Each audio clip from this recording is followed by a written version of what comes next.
Now listen to this. This is mind-boggling. This is just too much. This hadith is too much. As in, it's so powerful. If you were to reflect on it, you should, maybe faint.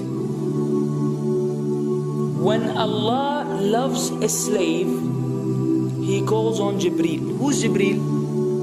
You know who Jibreel is? The greatest of the malaika, as far as Ahl Sunnah wal Jama'ah.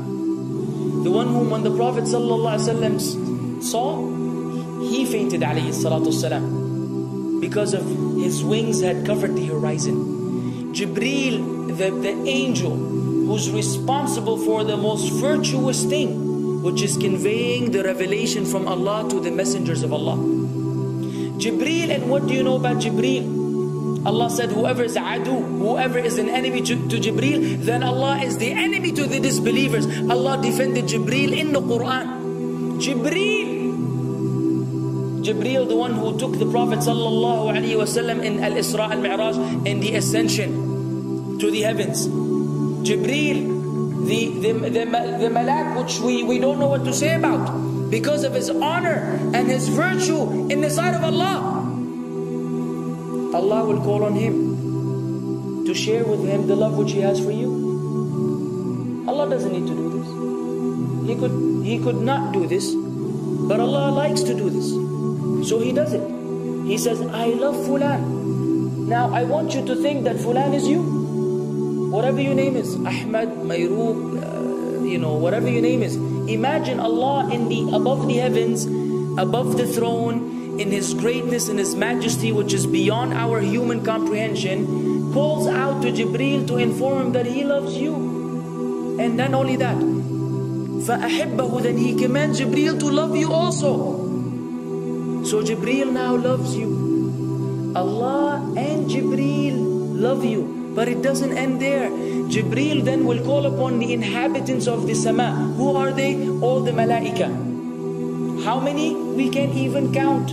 Trillions and trillions of malaika which Allah created beyond our, again, human comprehension. All of them are commanded simultaneously to love you. First Jibreel says, Allah loves Fulan, so now you have to love him. Then all of the angels in the heavens love you. Then Allah will place acceptance for you on earth. So people will love you. Not everyone. You may be saying, why do I have enemies? People who love the Sunnah will love you. The people who love Allah and His Messenger will love you. The people who are upon the correct aqidah and methodology will love you. Other people may hate you because of a problem in them, not because of a problem in you. Because you may say, well, this fasiq, this evil, disobedient person doesn't love me. Don't expect him to love you. He loves people like himself. Who will love you? Righteous people. Righteous people. Well, they don't know why. They don't even know why. You've never even given them $1 or a rial or a pound. You've never done anything for them. Maybe you scream at them. Maybe you do other things. It's Allah. Why? Because Allah had loved you first, then Jibreel had loved you first, then the malaika loved you afterwards, then Allah put acceptance for you on earth, so people have no choice but to love you. We ask Allah to make us among them. Now what better than that? What else do you want? What else do you want? What? If you're a person whom Allah loves, in every movement you go, you do, you pray, you sleep, whatever you do, you are among those whom Allah loves and Jibreel loves and the angel loves. What else do you want, ya akhi? You're guaranteed success in this life and in the life to come. Guaranteed. No way Allah will punish you. No way. No way Allah will punish someone whom He loves. But the hadith doesn't stop.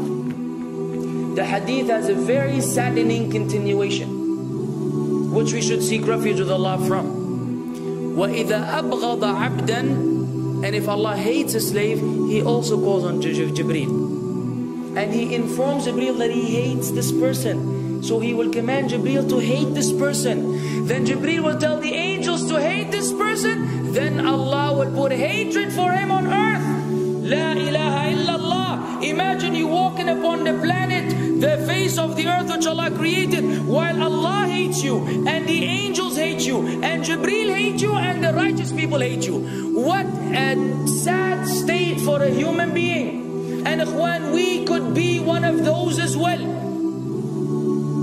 If you are prideful, arrogant, you are qualified for this hatred, because Allah does not love kulla mutakabbirin jabbar. Allah does not love the arrogant, the prideful. If you go against the sunnah, then Allah does not love those who go against the sunnah.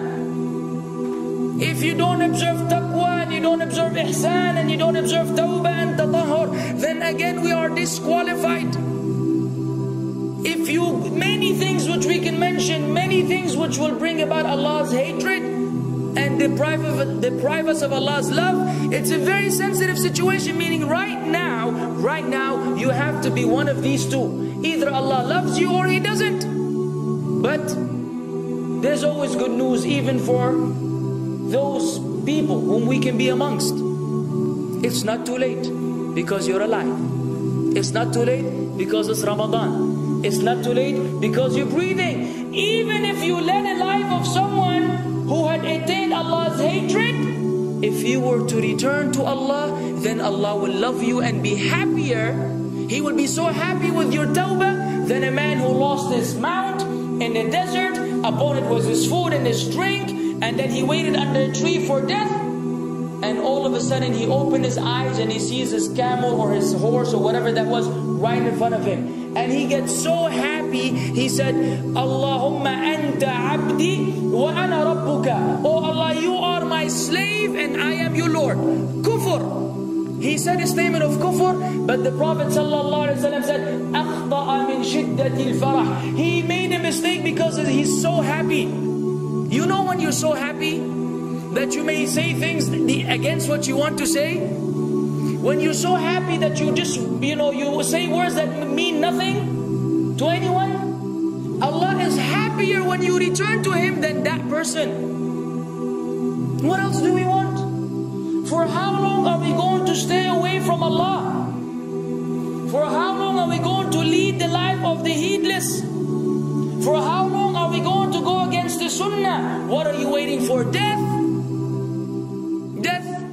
حتى إذا جاء أحدهم الموت قال رب ارجعون لعلي أعمل صالحا فيما تركت كلا.